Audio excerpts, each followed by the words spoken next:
Shout out to our sponsor, Movement Watches. Get multiple watches in one with bands you can switch out for a whole new look, because who needs to buy a whole new watch for every occasion? Not you. No. Get 15% off your entire purchase at mvmtwatches.com/theknow. Welcome to The Know. I'm Ashley Jenkins. I'm John Reisinger. Watch out, video game sequels. 2016's holiday season is coming at you with a vengeance. They don't usually You went through do a roller coaster of emotions. It's because normally it's like, yeah, we're really, and then it's like, oh no, wait. Yeah. It's the holiday season striking back. They don't normally strike back. Yeah. After reports, the number of recent AAA titles have been met with poor sales at retail, we've got yet another one to add to the list. Ubisoft's Watch Dogs 2. No one would have called that. Maybe Yeah. it's because the multiplayer is still broken. Following the game's release last week, some early sales numbers reveal that Watch Dogs 2 might be totally bombing compared to its predecessor. Now, this info comes out of a combination of data from UK retail analyst GfK Chart Track, plus some leaks of Infinite Warfare's second week numbers on, well, NeoGAF, oddly enough. GfK Chart Track reports that Watch Dogs 2's debut wasn't quite strong enough to give it the week's #1 sales spot over Infinite Warfare last week, indicating that the two were extremely close. Meanwhile, the exact numbers of Infinite Warfare's second week sales in the UK allegedly leaked their way over to NeoGAF, putting them around 80,000. So that means that Watch Dogs 2 sold just under that amount in the UK at retailers. Math. Yes. So let's math it. When you math it against what we know about Watch Dogs 1's opening week at retail, which was an impressive 380,000 units sold in that same region, that means Watch Dogs 2's physical sales are down 80% in the UK compared to Watch Dogs 1. That's a lot of percent. That's a lot less. That's a special level of bad and puts Watch Dogs 2 in the company of some other video games that might be flopping early from their previous entries, like Titanfall 2, Gears of War 4, Dishonored 2, and Infinite Warfare, all of which have also run into similar launch week hiccups. But we should offer the same caveats here that we always do when reporting on early sales numbers. GfK is only tracking UK data for one, so it's just a single territory. We don't actually get those kinds of weekly numbers here in the States. Plus, it's not accounting for digital sales either. Still, it at least allows us to look at a few trends, which usually give a good indicator of how titles are performing overall. Poor performance in one territory tends to apply to other territories as well, unless we're talking about Japan, because they just do whatever the fuck they want anyway. Yeah, they do. Early reports of the game's launch going poorly at retail shouldn't be too big of a surprise, considering Ubisoft warned that pre-orders for Watch Dogs 2 were lower than they'd hoped. That comment came from early this month during Ubisoft's quarterly earnings briefing. After some of the player disappointment from Watch Dogs 1, which broke massive records for Ubisoft and moved more than 9 million copies, and yet still everyone hated it. It was always going to be hard for them to match that game's performance. Watch Dogs 2 is actually getting good reviews, but player perception is a powerful force. It's also the kind of thing where the sales for this game probably reflect less on this game than they do on the previous game. It's like, because people didn't like the last one, they're not going to take the chance on this one. And it doesn't have to do if it's good, it has to do with how much people disliked the previous title. And I think that seems like a common trend across a lot of these games that aren't performing as strongly in the beginning. So normally, this is a part of the story where we'd look at the game's Steam numbers to get a better idea, but unfortunately for us and everyone else, Watch Dogs 2 has been delayed on PC to November 29th. So it's unfortunate unless you prefer the delays so that the games work. Yeah. Luckily, however, all the baseless speculation has actually paid off, because Ubisoft has responded to the reports of poor sales and confirmed them. That's gotta be a first.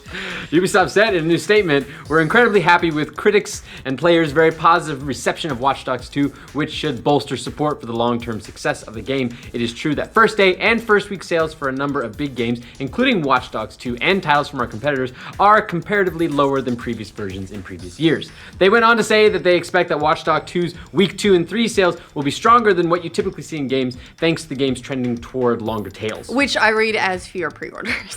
It's nice to see them actually owning it, though. Like, that is completely different than how others have handled it recently. A few weeks back, for example, when word slipped that Call of Duty Infinite Warfare's launch week numbers were down 48% compared to Black Ops 3, Activision went on the offensive. Yeah, get ready for PR qualifiers. Activision responded rather saltily to those reports, stating, "Call of Duty Infinite Warfare is the #1 shooter action game week 1 launch of 2016 in the UK." Wow, that's a lot of qualifiers. And to be fair, that categorization would include its #1 competitor, Battlefield 1, Sure. but then again, week 1 and long-term sales aren't quite the same. Right, so now Ubisoft is not only calling out themselves, but a number of other competitors, as alluded in their statement. Yep. Because in addition to Watch Dogs 2 and Infinite Warfare, other AAA titles like Gears of War 4, Dishonored 2, and most notably Titanfall 2 have all been struggling to get off the ground. They haven't been seeing those same week one numbers either. Yeah, we'd say it's a bad time to be a big budget sequel, but Battlefield 1 and Pokemon Sun and Moon have both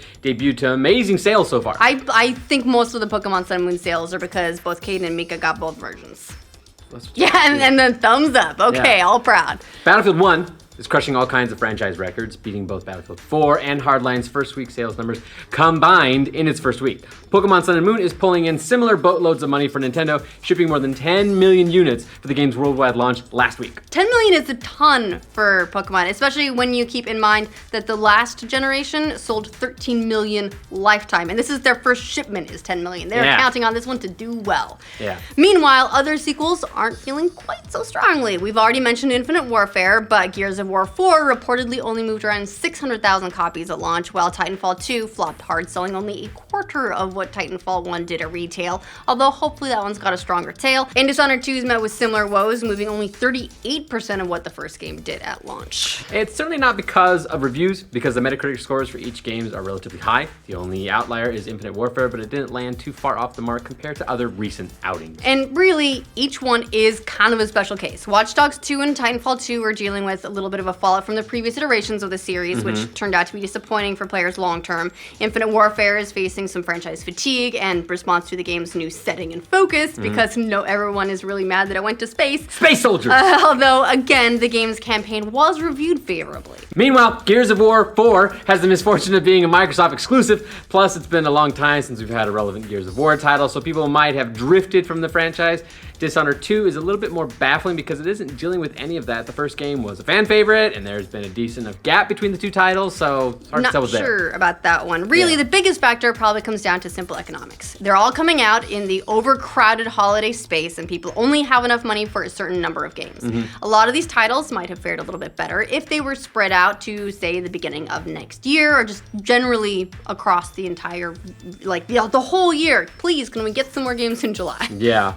Hopefully, especially in cases like Watch Dogs 2 and Titanfall 2, where the developers really did seem to respond to the criticisms of the previous game, we're looking at a situation where gamers are waiting on some of these titles to drop in price before they go out and buy them during the holidays. Or they've been told not to buy anything so that their significant other has something to get them. Yeah.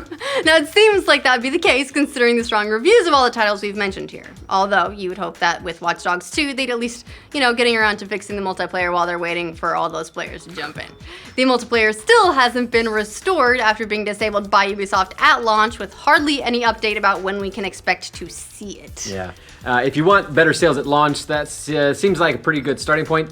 Make sure the game works. Yeah. Like the game does what the game's supposed to do. Your word of mouth isn't going to get you anywhere if your game doesn't work. Because guess what that word of mouth is going to be? Shit's broke.